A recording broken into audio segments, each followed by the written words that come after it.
Από τότε που θυμάμαι τον εαυτό μου, μου άρεσε να παίζω και να κάνω μαγικά με τα χρώματα. Μου άρεσε να ζωγραφίζω,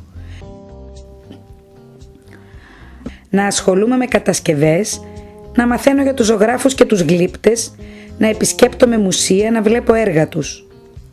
Έτσι λοιπόν, ήρθαν λίγο πολύ σαν φυσικό επακόλουθο οι σπουδές μου στην Πρέρα, τη Σχολή Καλών Τεχνών του Μιλάνου. Όταν ολοκλήρωσα τις σπουδές μου, αποφάσισα να επιστρέψω στη γενέθλια πόλη μου, όπου ζω και εργάζομαι στην εκπαίδευση τα τελευταία 25 χρόνια.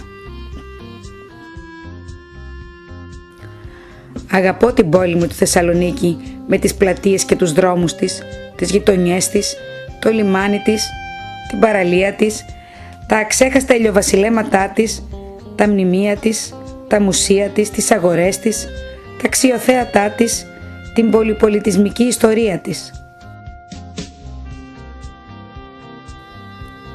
Αναπόσπαστο κομμάτι αυτής της ιστορίας είναι και το De La Salle, ένα από τα παλιότερα σχολεία της Θεσσαλονίκης, που εδώ και 123 χρόνια συνεχίζει να προσεγγίζει αδιάλειπτα λαούς, εθνότητες, θρησκείες και ανθρώπινες αξίες και να συμβάλλει σημαντικά στην απόκτηση παιδείας των μαθητών αυτής της πόλης.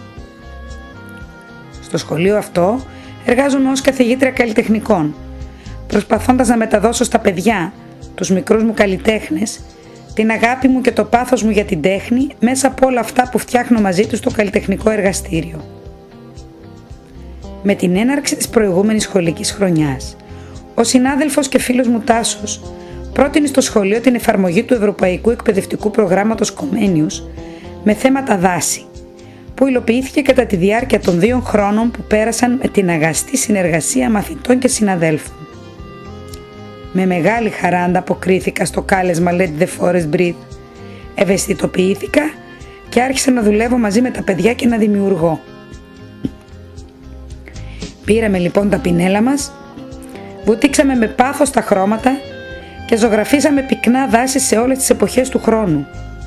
Πλούσιους ελαιώνες, φλεγόμενα κατακόκκινα δέντρα, μαύρα και γκρι αποκαΐδια.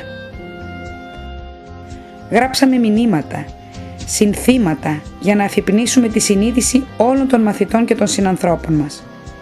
Ελευθερώσαμε τη φαντασία μας και τα συναισθήματά μας μέσα από τις γραμμές και τα χρώματα. Κόψαμε, κολλήσαμε, συναρμολογήσαμε, κάναμε την ανακύκλωση πράξη, στήσαμε δέντρα με παλιά, άχρηστα υλικά. Στα πλαίσια της υλοποίησης του προγράμματος, είχα και την ευκαιρία να ταξιδέψω μαζί με συναδέλφους στις άλλες ευρωπαϊκές χώρες που συμμετείχαν στο πρόγραμμα.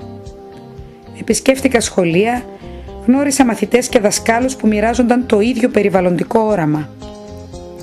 Ανταλλάξαμε απόψεις και εμπειρίες για την εκπαίδευση, το περιβάλλον, τις τέχνες, τον πολιτισμό, την ιστορία. Αισθανθήκαμε Ευρωπαίοι πολίτες.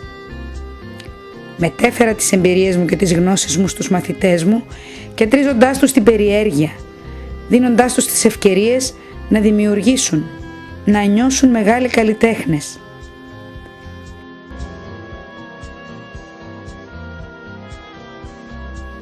Είχαμε την ευκαιρία να φιλοξενήσουμε στην πόλη μας και στο σχολείο μας τους Ευρωπαίους συνοδοιπόρους μας, να ζήσουμε μαζί τους καθημερινές στιγμές, να τους γνωρίσουμε το σχολείο, τους χώρους που ζούμε και δημιουργούμε καθημερινά, το δάσος μας, την ιστορία της πόλης μας, στοιχεία του πολιτισμού μας, την αγάπη μας για τις τέχνες και βέβαια μας δόθηκε η ευκαιρία να φάμε, να πιούμε και να χορέψουμε μαζί τους.